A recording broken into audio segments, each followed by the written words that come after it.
সুপ্রিয় দর্শক, স্বাগত জানাচ্ছি। ভারতের প্রতিবেশী দেশগুলোতে এখন এক নতুন ধরনের কূটনৈতিক এবং সামরিক অস্থিরতা চলছে।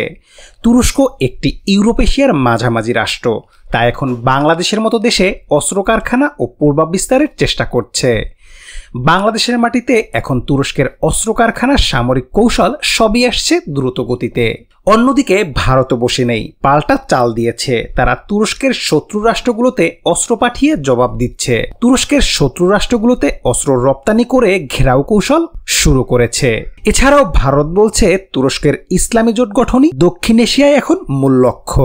চলুন দেখি এই প্রতিযোগিতার গভীর কারণগুলো। কেন হঠাৎ তুরস্ক দক্ষিণ এশিয়ার দরজায়? কেন ভারত এতটা উদ্বিগ্ন? এই প্রতিযোগিতা কি কেবল অস্ত্রের, নাকি এর পেছনে রয়েছে গভীর রাজনৈতিক ও মতাদর্শিক হিসাব? আর বাংলাদেশের সামরিক খাতের উন্নয়ন নিয়ে ভারতের এত মাথা ব্যথা কেন? এবং দক্ষিণ এশিয়ার নিরাপত্তা ভারসাম্যের নতুন রূপরেখা কি হতে যাচ্ছে? এটি শুধু রাজনৈতিক গল্প নয়, এটি একটি আগুনের মতো ধীরে ধীরে ছড়িয়ে পড়ার সংঘাত, যার প্রভাব পড়তে পারে বাংলাদেশের ভবিষ্যৎ ও পুরো অঞ্চলের স্থিতিশীলতায়। সুতরাং ভিডিওটি সম্পূর্ণ দেখুন, কারণ প্রতিটি তথ্য, প্রতিটি মোড় আপনাকে ভাবাতে বাধ্য করবে। তো চলুন দর্শক, চলে যাই মূল ভিডিওতে।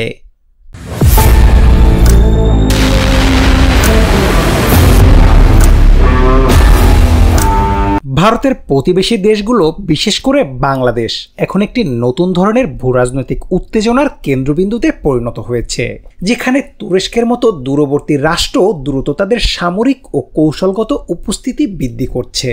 তুরস্ক, যার অবস্থান ইউরোপ ও এশিয়ার সন্ধিক্ষণে, তারা দক্ষিণ এশিয়ার রাজনীতিতে সরাসরি অংশগ্রহণ করছে এবং তাদের লক্ষ্য একেবারে স্পষ্ট: বাংলাদেশে অস্ত্র উৎপাদন, কারখানা স্থাপন এবং সামরিক প্রযুক্তির স্থানান্তরের মাধ্যমে নিজেদের দীর্ঘমেয়াদী প্রভাব বিস্তার করা।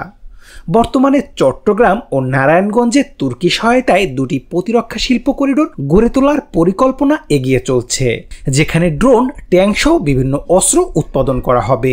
এই উদ্যোগ শুধু বাংলাদেশে অস্ত্র বিক্রি বা রপ্তানির জন্য নয়, বরং স্থানীয়ভাবে তুর্কি সামরিক প্রযুক্তির ভিত্তি গড়ে তুলতে সহায়ক হবে, যার ফলে ভবিষ্যতে বাংলাদেশ অস্ত্রের একটি বড় অংশ এই কারখানাগুলো থেকে সংগ্রহ করবে। আরও বিস্ময়কর হলো, এই অংশীদারিত্ব হঠাৎ করে হয়নি। এর পেছনে রয়েছে গত কয়েক বছর ধরে চলা কূটনৈতিক আলাপ, যেমন বাংলাদেশ সরকারের উচ্চ পর্যায়ের তুরস্ক সফর, সামরিক চুক্তি আলোচনা এবং যৌথভাবে উইন উইন প্রতিরক্ষা সহযোগিতার প্রতিশ্রুতি।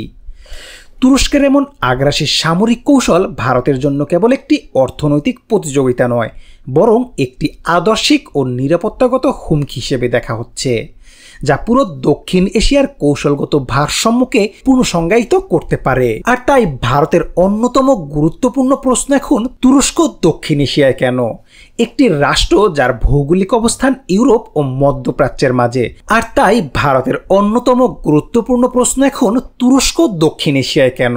একটি রাষ্ট্র যার ভৌগোলিক অবস্থান ইউরোপ ও মধ্যপ্রাচ্যের মাঝে, যার ঐতিহাসিক, সাংস্কৃতিক বা ভূখণ্ডগতভাবে দক্ষিণ এশিয়ার সঙ্গে সরাসরি কোনো সংযোগ নেই, সে কেন বাংলাদেশের মতো রাষ্ট্রে অস্ত্র কারখানা স্থাপন, প্রতিরক্ষা চুক্তি এবং কৌশলগত সম্পর্ক গড়ে তোলার মতো উদ্যোগ নিচ্ছে?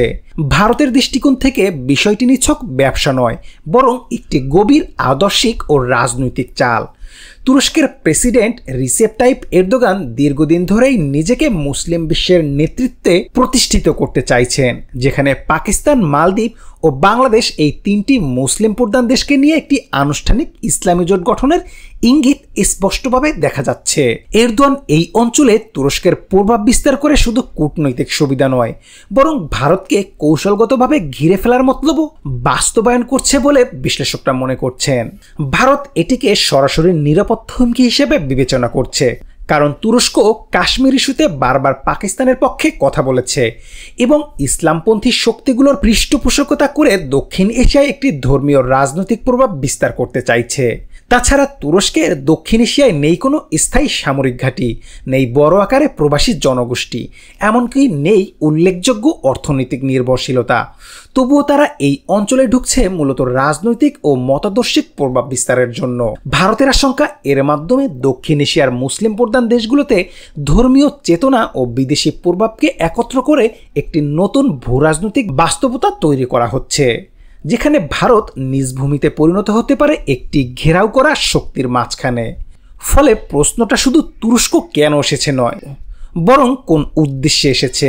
আর তাই এখন ভারতের কূটনৈতিক উত্তর খুঁজতে হচ্ছে সেই গভীর রাজনৈতিক ব্যাকরণে। যদি তুরস্ক দক্ষিণ এশিয়ায় একটি ইসলামিক জোট গঠনে উদ্যোগ নেয়, তাহলে তাতে অংশগ্রহণকারী দেশগুলোর মধ্যে পাকিস্তান সবচেয়ে আগ্রহী ও ঘনিষ্ঠ মিত্র হিসেবে থাকবে।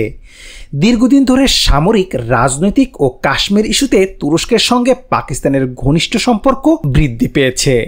বাংলাদেশও এই বলয়ের সম্ভাব্য অংশীদার হতে পারে, বিশেষ করে যদি দ্বিপাক্ষিক প্রতিরক্ষা চুক্তি, অস্ত্র কারখানা স্থাপন ও প্রযুক্তি বিনিময়ের মতো কার্যক্রম ত্বরান্বিত হয়।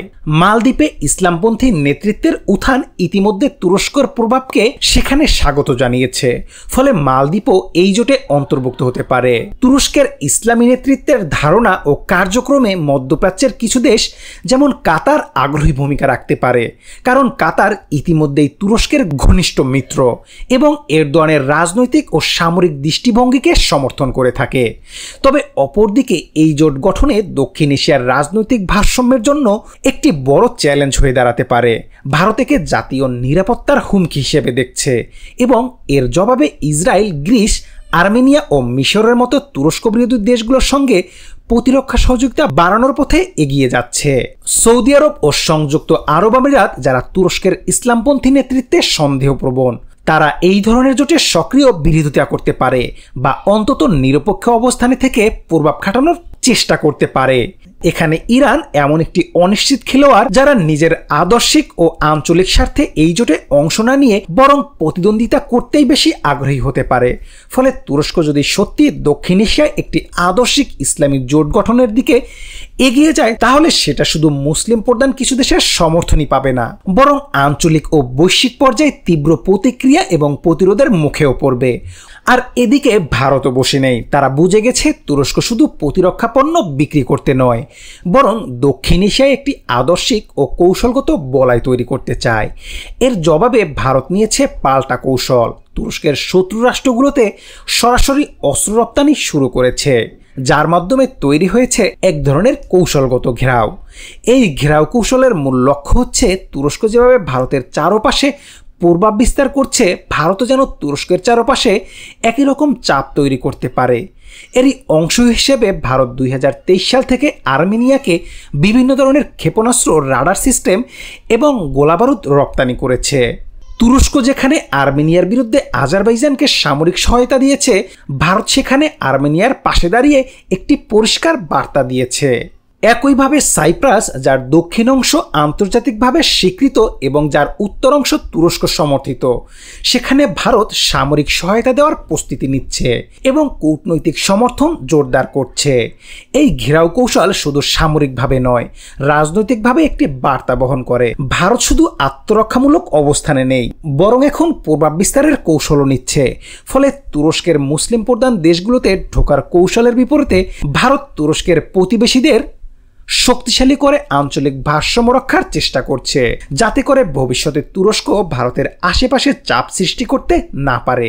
এটি নিছক একটি অস্ত্র বাণিজ্য নয়, বরং এক ধরনের ভূরাজনৈতিক দাবা খেলা, যেখানে প্রতিটি চালের পেছনে আছে শক্ত কূটনৈতিক হিসাব নিকাশ।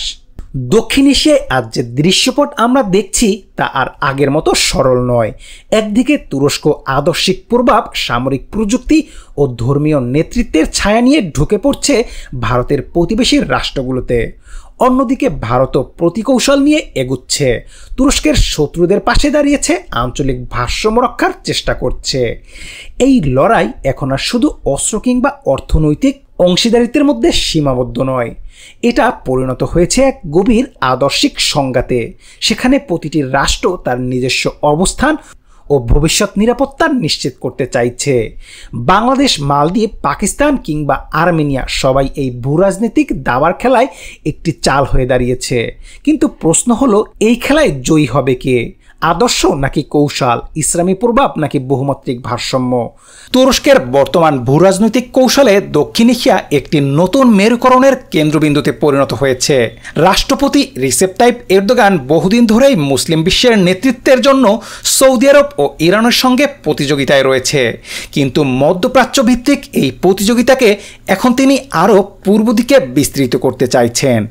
বাংলাদেশ, পাকিস্তান ও মালদ্বীপের মতো মুসলিম সংখ্যাগরিষ্ঠ দেশগুলোকে ঘিরে দক্ষিণ এশিয়ায় ভারতের একক কৌশলগত আধিপত্যকে ব্যালেন্স করতে তুরস্ক এখানে সামরিক ঘাঁটি স্থাপনে আগ্রহ দেখাচ্ছে। তুরস্ক ইতিমধ্যেই সামরিক খাতে আন্তর্জাতিক বাজারে নিজেকে একটি বড় অস্ত্র রপ্তানিকারক দেশ হিসেবে প্রতিষ্ঠা করেছে।